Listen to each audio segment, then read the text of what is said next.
selamat datang kembali. Pernah kepikiran gak sih kenapa ya masyarakat itu nggak pernah diem?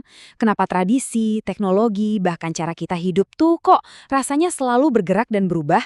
Nah, di bahasan kali ini kita bakal kupas tuntas dua kekuatan utama yang jadi dalang di balik semua itu. Oke, jadi pertanyaan besarnya, kenapa masyarakat selalu berubah? Apa sih mesin penggeraknya? Ternyata, jawabannya itu bisa kita sederhanakan loh. Jadi cuma dua kekuatan fundamental yang luar biasa kuat. Gini deh, pada dasarnya hampir semua perubahan sosial itu akarnya cuma dari dua sumber ini. Yang pertama, ada kekuatan yang muncul dari dalam masyarakat itu sendiri. Nah, ini kita sebut faktor internal. Terus yang kedua, ada tekanan yang datang dari luar yang kita sebut ya faktor eksternal. Gampang kan? Kerangka inilah yang bakal jadi panduan kita hari ini. Oke, yuk kita bedah satu-satu. Kita mulai dari yang pertama dulu ya, kekuatan yang datang dari dalam. Nah, dari dalam ini ada 4 pendorong utama. Pertama, soal populasi. Coba bayangin deh, gimana bonus demografi atau sebaliknya, populasi yang menua, itu bisa mengubah total ekonomi sebuah negara. Kedua, ada penemuan-penemuan baru. Internet misalnya. Itu kan ngerubah total cara kita berkomunikasi. Ketiga, konflik sosial antar kelompok juga bisa jadi pemicu perubahan.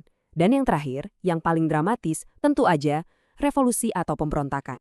Nah, soal revolusi ini menarik. Ini contoh paling pas buat kekuatan internal. Kenapa? Karena revolusi itu nggak bisa diimpor.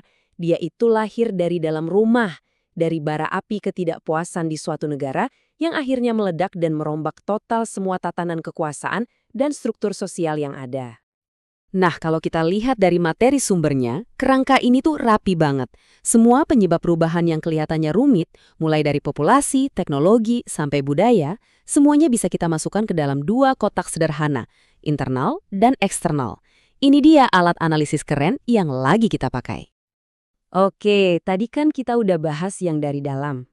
Sekarang kita pindah ke sisi lain medalinya, tekanan-tekanan yang datangnya dari luar. Kalau dari luar, ada 3 kekuatan utama nih. Pertama, lingkungan fisik. Misalnya, bencana alam yang maksa satu komunitas buat pindah. Itu kan perubahan besar. Terus ada perang. Ya ini jelas banget, bisa mengubah perbatasan sampai nasib sebuah bangsa.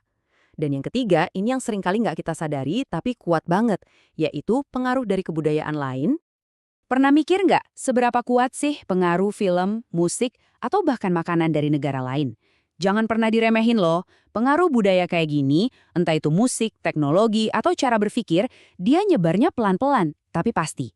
Ujung-ujungnya, pengaruh ini bisa mengubah sebuah masyarakat secara mendasar. Dampaknya, kadang-kadang bisa sedalam dampak dari sebuah perang. Terus, buat apa sih kita ngomongin semua ini? Nah, ini bukan sekadar teori akademis yang ribet ya.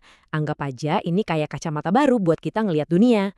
Biar kita bisa lebih ngerti mulai dari berita besar di TV sampai perubahan kecil di lingkungan sekitar kita. Cara pakainya gampang banget. Jadi, setiap kali kamu lihat ada perubahan terjadi di dunia, coba deh berhenti sejenak dan tanya, ini mulainya dari dalam atau dari luar ya? Apakah ini gara-gara ada penemuan baru di dalam negeri? Atau jangan-jangan ini didorong sama pengaruh budaya asing atau bahkan perubahan iklim global? Intinya begini, kalau kita paham dari mana datangnya sebuah perubahan, apakah itu dari dalam atau dari luar, kita jadi lebih siap. Siap buat apa? Siap buat merespons, beradaptasi, dan bahkan, siapa tahu, kita bisa ikut membentuk masa depan. Nah, sebagai penutup, aku mau kasih satu pertanyaan buat kamu renungkan. Coba pikirin perubahan terbesar di hidup kamu sekarang deh. Contohnya, cara kita kerja yang sekarang banyak dari rumah. Menurut kamu, itu lebih didorong oleh kekuatan internal, kayak inovasi teknologi lokal, atau justru karena tekanan eksternal yang masif, kayak pandemi global? Coba deh dipikirin, di dunia kamu sekarang, kekuatan mana sih yang paling dominan?